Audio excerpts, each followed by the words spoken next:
Hello all and welcome to another of your Fastfire patch notes for a new Siege season. Before that, I want to thank Ubisoft for the early access to the test server so that I can bring you these patch notes as soon as possible. I couldn't do it without you, Ubisoft, so thank you. And with that, I come to you with a pep in my step and excitement in my voice as I introduce Operation Twin Shells in 5 minutes or less. Let's get to the meat of the season and introduce the new defending operator, Skopos. Alongside Skopos are two shiny new V10 Pantheon frames, which the new Ops Skopos remotely controls from a safe distance. Now, I know what you might be thinking, an operator with two frames? Does that mean we have two lives? No, but kind of. While Skopos is only able to control one of the frames at any time, she's able to freely swap between them and each have their own health pool of 110 HP.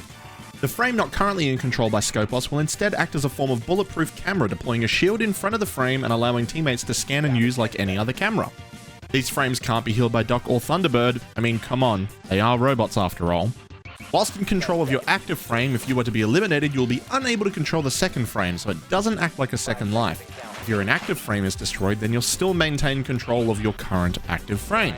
Alongside these wonderful frames comes a new firearm to the Rainbow Six arsenal. The PCX-33 is an assault rifle specifically created for the frames, and let me tell you, when I say the recoil on this bad boy is non-existent, I mean it.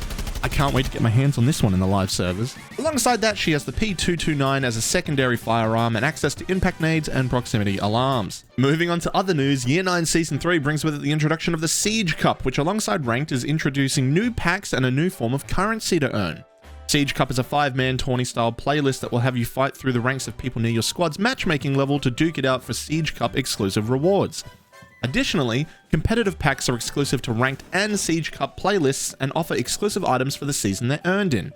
You can also now earn competitive coins from those same playlists to purchase competitive packs. Shooting range can now be accessed while searching for games, so tell those teammates of yours to get off TikTok and start warming their aim while you search for the next ranked game. Siege has also added a dedicated 1v1 playlist in custom games, so all you Jinxie fans going into streamers' chats asking for 1v1s now have the means to make your dreams a reality. Arcade playlist is also getting a refresh, with snipers only being removed and weapon roulette now becoming a free-for-all game mode. Onto some balancing changes, and whew, there are some doozies.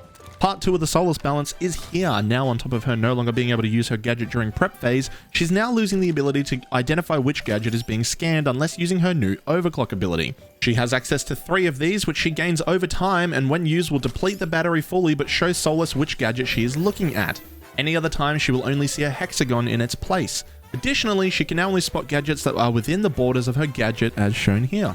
Moving on to Dokkaebi, not a huge change, but one I think is good for her. Her logic bombs now generate over the course of the round, so no more instant logic bombs at the start of a round anymore. Last operator change is Nock, who is now having her Hell Presence reduction device only deplete when causing her gadget to flicker, meaning any action that would otherwise cause observation tools to spot her, so running, knifing, using secondary gadgets, or shooting will cause the bar to decrease. This is balanced out by having a much larger cooldown for it to regenerate.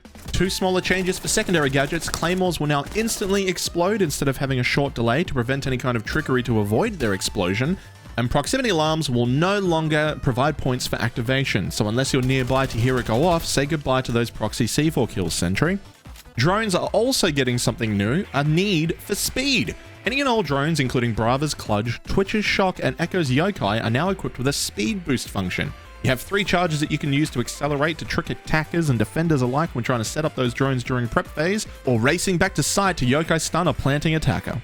And with this season, we are now getting an attacker AI in the Versus AI playlist. So now, instead of only having attack as an option, Versus AI will play out like a traditional quick play match, switching sides every 2 rounds. This is bound to be helpful for new players and a great addition overall. Lastly, let's go over some operator price decreases. For those of you yet to unlock the full roster of operators, you can now snag yourself savings on Ram, Grim, and Osa. The updated prices are on screen, so be sure to go snag them. And on that note, we come to the end of another R6 update video. Operation Twin Shells is looking to be an eventful season with many changes and freshness put into it. I look forward to seeing you all next time.